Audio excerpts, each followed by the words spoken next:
Hey. 2024 is coming to an end. We are here right in the beginning of November.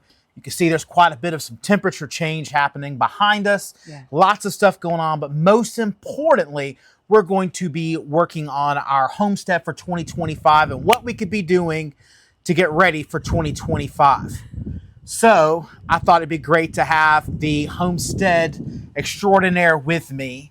You know, I have a full-time job. I mean, she has a full-time job as well, but she's able to be here a little bit more with her job and able to kind of see the homestead on a day-to-day basis that unfortunately, I don't get to have. So I thought it'd be great to sit down and let's put to use what our 2025 is going to look like.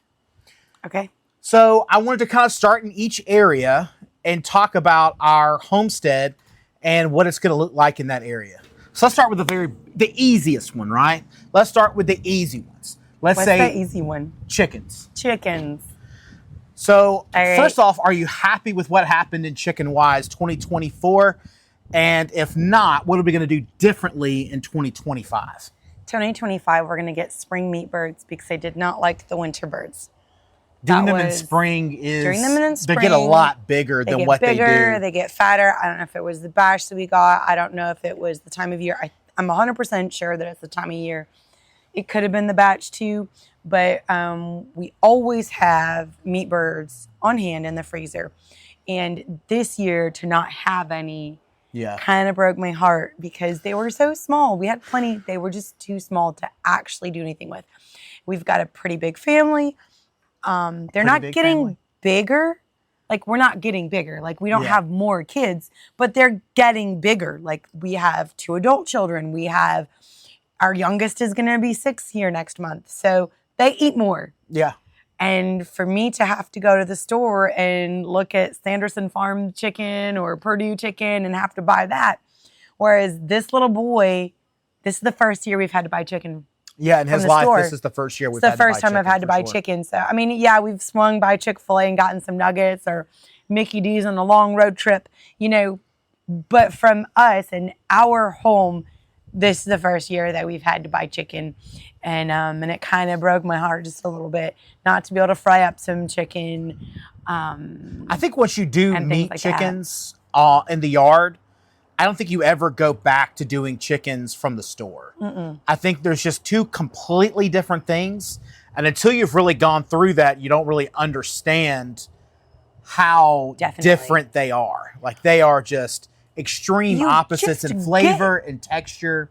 You get so much more than just meat. You get the experience of raising your own food. You value that food. You don't want anything going to waste. You've got stocks. You've got a whole analogy. You've got a whole anatomy, biology lesson right there with your kids when you're butchering them down. Yeah. You get the whole spiritual impact when you get to that point with your children. Yeah. It's a whole family thing. And I think it gets us closer together. You value the food. The kids value the food. The kids have helped raise them and grow them and nurture them and put time and effort and energy into them. And it's just worth so much more.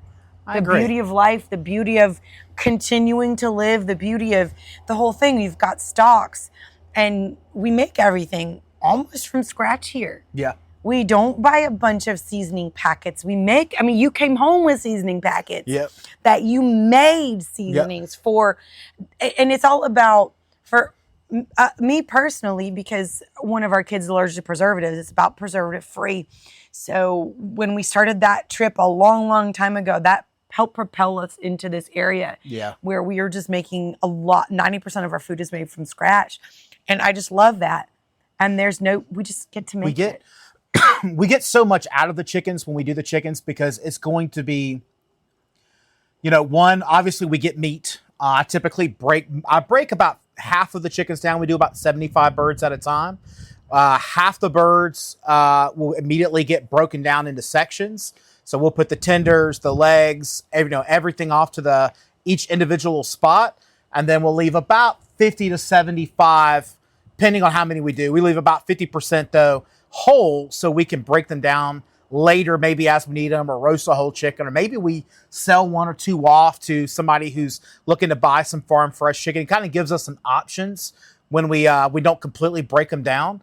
Then you get the secondary uses that we get out of it. So secondary uses are things like obviously stock. Bone stock is really important in the kitchen. I'm a chef, so stock is really important for us. The stock you get off of yard birds are just fantastic, super good. And it's really good because even on first rendering, because we do 2 renders, meaning that we'll put bones on the liquid, then we strain it out, and then we put that same liquid back on fresh bones. But even after that first stock or Remy stock, it's already gelatinous. Oh, and that lets us know that we've got something really good going on. Yeah. And some of that comes from the feet when we use the feet, if we have good usable feet. Our second usage that we get out of this is dog food. There's lots of liver. Yeah. Livers in the heart. Yeah, there's lots of good dog food. You can totally eat chicken livers, if that's your thing. It's just not my thing. It's not our favorite. It's not my favorite Southern food tradition. And we've kept some for Granny, and we've kept some for other people that are really close to us. And we've sold some before there's a lady that goes, oh no, save me all the livers. And we package them up and we flash frozen for her. And we sold that. We got good money from those. But for us, it's not our favorite, so we cook that off. Tend to pass that off. Yeah, we tend to pass it off, Almost cook it give off, it away. and the chickens enjoy those meaty parts that they're high in protein. Yeah, So. the bones typically we do that second batch pretty hard. We're not making consomme, which is like a super clear soup with our stock. Yeah. So I don't mind if it's a little bit cloudy. I could strain a lot of that out. And we'll do like a really deep boil on those bones. And that's going to allow us to be able to mill those down, package those up into little bricks, and we freeze them. And that gives us dog food as well. So it's a great option to really kind of get extra usage out of that product that otherwise would be going in the trash. Same thing with the legs. Mary Eve, she's awesome at this. She'll dehydrate them and then get them super crispy, and they're fun to have as like a quick dog treat. They're cured at that point, and the dogs love it. Because we took it to a little bit different flavor, it doesn't entice them to eat the chickens, and bother the chickens. We've only got 1 on the farm, and it's not her fault. She's just not trained around chickens. We had bought her. She was already a couple years old, so we're not going to blame old Marla Jean.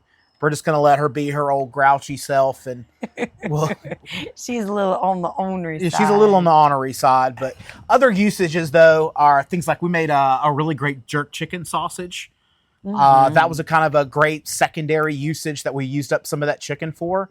Kind of takes it to a different level, other than just having, just raw meat sitting around. Canned some up before as well. I love to can meat. I know you don't like it particularly, but it is my favorite thing to do because we get busy sometimes. Yeah. Sometimes my work, like this last week, I was 9 days in a row I was at work and long hours. To pull something out of the freezer when you're just like, I'm running late for home, I'm running late, everybody's hungry. Yeah. It takes too long. So to pull a jar off the shelf and put it with some rice and boom, I've got dinner. It's so much quicker. I can have fried rice with some chicken, a teriyaki chicken, or I can have, what is it? Broccoli beef or something, like that, or what we had for dinner tonight. It does make it. So it's just convenient. It does make it a lot more convenient when it's not frozen because you can just pop the lid, make it quick. I use it more for soups. It's really easy to kind of pull out because you got the stock kind of built in there when you can it. Yeah. So it's kind of a 2-for-1. It's just going to get more flavorful sitting there on the juice, right? For sure. So it's a good item to have for just straight convenience. And then you don't have all the preservatives, all of the additives that are added into that chicken to make it whole, whether that's in a can or store-bought from the fresh and frozen section. Because, yes, they do put things on that chicken to make it last longer. One more thing about canning it is you don't risk freezer burn. Very true. And for things that you do need frozen, like pork butt or whole turkey, you're saving that room for those larger pieces of meat that you haven't cut into yet or haven't cooked down yet and repackaged into what it needs to be. So it does save us a lot of room in there. And I'm sure we're going to get a couple more shelves soon for my canning closet. Yes. So we can just load it up. And something else that's fun, like chicken spaghetti, turkey spaghetti, you know, something that's super quick and easy and ready to go. But I'd like to this year, still a frozen product, but I'd be interested in doing, we've been working on a massive outdoor smoker here on the homestead. This will be really excited. This is the first time Jonathan Boyd, have ever smoked a whole hog. And so I'm really excited about it. We grew the hog literally, you know, technically over 30 feet to my left, but their pen goes over in front of us as well. It's a big L-shaped 2-acre plot that they've been on for the last year. And so really excited about finally getting them onto the smoker. But I'm interested in maybe putting some of those chickens on that smoker this spring to be able to pull that meat and have some great smoked product as well. That, again, you just vacuum pack it. So I'm very excited, though, to be able to smoke that chicken. And basically what we'll do is smoke it, pull it all off, and then be able to cryovac pack individual, maybe by the pound. And then we'll be able to, from there, be able to just hot water bath and have delicious smoked chicken. You know, throw a little Alabama white sauce on there, have it, you know, nice and decked up and ready to go would be absolutely killer. So what about... You could can it with the sauce. It's mayonnaise based.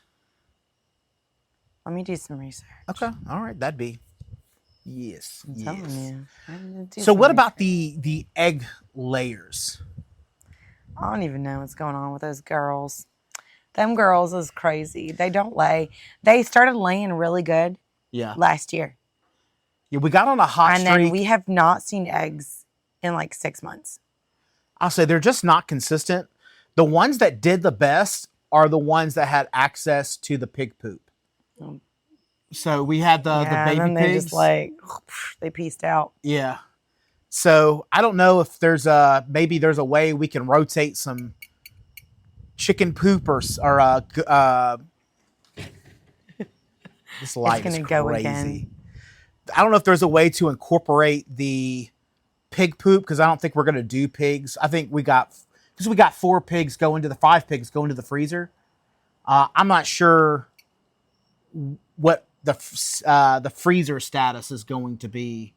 That's why we have the canner. That's why we have the canner. That's right. That's right. What do you think the issue is with the chickens? Like, you know, going into 2025, what do we need to change for the chickens to you think, to get them on track? I have no idea. We've put like the parasitic stuff in their waters. We've done the ACV in their waters. We've given them the greens. We've given them hog feed. We've given them like high protein feed. We gave them chicken scratch. We've done a lot for them to try. We've done a lot. And kickstart. We've put so much money into them that I'm done putting money into them. Yeah, I think what we need to do is just change our breeder. I don't know if we can say where we got them from, because I don't want to badmouth anybody. No. I have a feeling someone did research once and was talking about the feed. Yeah. That the feed was not to par. From a particular major company, chain. A big company, the food was not to par. So I'm wondering if that has something to do with it. Well, I'll say the feed that they're eating secondary from the pigs, because the pigs are eating it, most of it. They kind of were leaving some all over the ground because they're all pigs. Organic from. And that's what I'm wondering, if there's a difference between the store. local feed and then the massive We'll see. chain. Well, why don't we do this next time you go down that way? Why don't you grab me a bag of that hog feed? We'll give it to the other girls and see if they decide to lay eggs. See if we could kickstart them. I'll say that the chickens have been kind of hit or miss for us.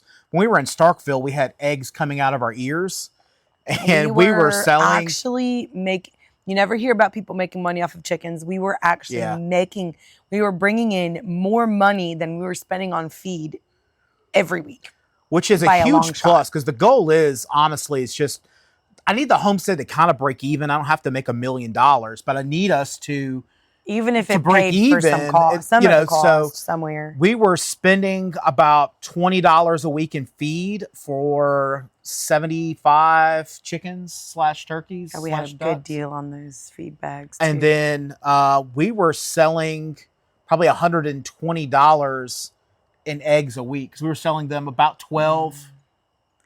Well, I mean, we were selling them by the dozen. We were selling them $5. And we had quail eggs. We had duck eggs. We had quail eggs. And we had chicken eggs. Now, the quail barely eat anything. But that was pretty good, because I never ate the quail eggs, I don't think.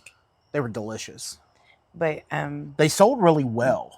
We had a couple ladies they wanted some they would call me every week. Yeah. And specific time and date, and we would deliver those eggs, and she wanted to buy the 24 pack. Very nice. So, and she paid top dollar for them, but it was a good little heist there while it lasted. The quail was delicious too. Yeah, I'll say the quail was delicious. We ended up getting out of the quail business because one, we were moving. We were moving. Two, there was some beginner's blues that happened with us. We were inexperienced, and maybe we didn't research enough a little bit. We didn't understand like how aggressive they could be with each other. Yeah. And they were like attacking and like poking each other's eyes out. And I think it's probably nasty. We had too many males, I believe is what I learned. I had too many males in there. I honestly don't know if I could tell you how to sex males and females that well. Efficiently, we were not my deal. We were notorious for not being very good at sexing rabbits. So that's a whole nother story. That's a whole nother podcast episode there. Apparently, we're not good at sexing cows either. Yeah, well, that's a whole nother bloopers reel that we're not going to talk about. Ultimately, what it led down to, though, is we just didn't have enough research in it. The way we were doing it was like 2 double stacks, and it was producing so much pee, so much poop, and then the flies were getting in it. And we're in Mississippi, so flies here are year-round. So it was very difficult and smelly, and we just did not manage it properly, and that's not on her. That's just the way it is, and I think just kind of beginners. I don't remember any of that. I remember the flies. Flies drive me nuts. I hate flies. I just remember we had fun. We had fun with it. That wasn't the issue. I really liked getting the quail eggs. Being a chef, it was really cool to kind of walk in and be like, I have organic quail eggs. Yeah. And then all of my other chef buddies are just foaming at the mouth for something that I'm growing right on my homestead. And that's why I got into it. I mean, I wanted to provide for my family, and that's a key part of it. But as a chef, like, I wanted the best ingredients for myself. I'm selfish that way. I want the best ingredients. I feel like we have grown the best pigs that we've ever grown, although this is only our 3rd attempt. But this is the best pig. We had the 1 pig in Starkville, then we had Kay and Phil, and then we've had these 6. Yeah. And then we've got those 6. But that's a whole other issue. That is a whole other issue. But I think the poultry as a whole, I think we've done overall through the years really well. I think this past year, we just did not have, 2024 was not our best poultry year. We haven't had a decent poultry year since we've moved here. That's an interesting take. No, we grew the best meat birds in Starkville. Oh, yeah. And I'm not sure 100% if that was a issue with breeder. Like, did we get them from a different breeder? What we did differently. Now, we have always done almost the same method. This last batch, we did not. But we had an old guy talk to us about, he's like, just leave them on chick feed. He says, just leave them on chick feed for all 8 weeks, and you're going to have nice, big, beautiful birds. Give them some grit. Get them some things to help them with that. And when we did that, those were the biggest chickens I have ever seen. We had roosters that were well over 8 pounds. I mean, these things were like... The first year we did it, massive. We went to butcher. It was week 10. Yeah. So you got called into work. We went to butcher week 11, got called into work. Went to butcher week 12, called into work. Yeah. They were 13 weeks old. One rooster weighed in at 14 pounds. I will never forget that. Yeah, it was a monster. He weighed 14 pounds. He would literally... Bad boy would get up, waddle 2 feet, and have to sit down. Get up, waddle 2 feet, and sit down. We were just laughing so hard. But I could not do it by myself. We do have 6 children. Yes, they are very fully capable. Most of them are able to help us. But our youngest was an infant. And Paxton is very special needs. So I could not devote an entire day and a half by myself doing this. I needed his help. It had to be a team effort to do this to adults and then teach children while we do it together, because it was our first time doing it. So we weren't being inhumane or anything. The bird was fine. He was happy. He'd look up at you and all he did was lay beside the... He just We slept. put him up every night. They had fresh grass and stuff like that they would have. He slept in with his face in the feeder. He would literally just sit there with in the feeder the entire day. So for 2025, we mentioned, obviously we're going to do meat birds. Yeah. I want to go back to the all chick feed, because I felt like that was the highest success. Last year we tried to mix up the diet a little bit and do something a little bit different. It was a fun process to train and try something different, adding in some different corns, and there was some sunflower seeds and some different things we tried to add in to see how that would affect the flavor. Ultimately, we kind of learned a little bit that it didn't necessarily process down in their bodies the way that we thought it would. And we really became evident. We had a couple that looked a little anemic. And then we had some that, like when we opened them up for butcher, it was very evident that, because it was still whole as it's going through. So it might even been hurting the bird. They were getting grit. So please, we had grit and everything for them to help break it down. But it was just maybe it's got to be soaked, or we've got to try something, a little bit different next time we do that. They didn't get quite as big.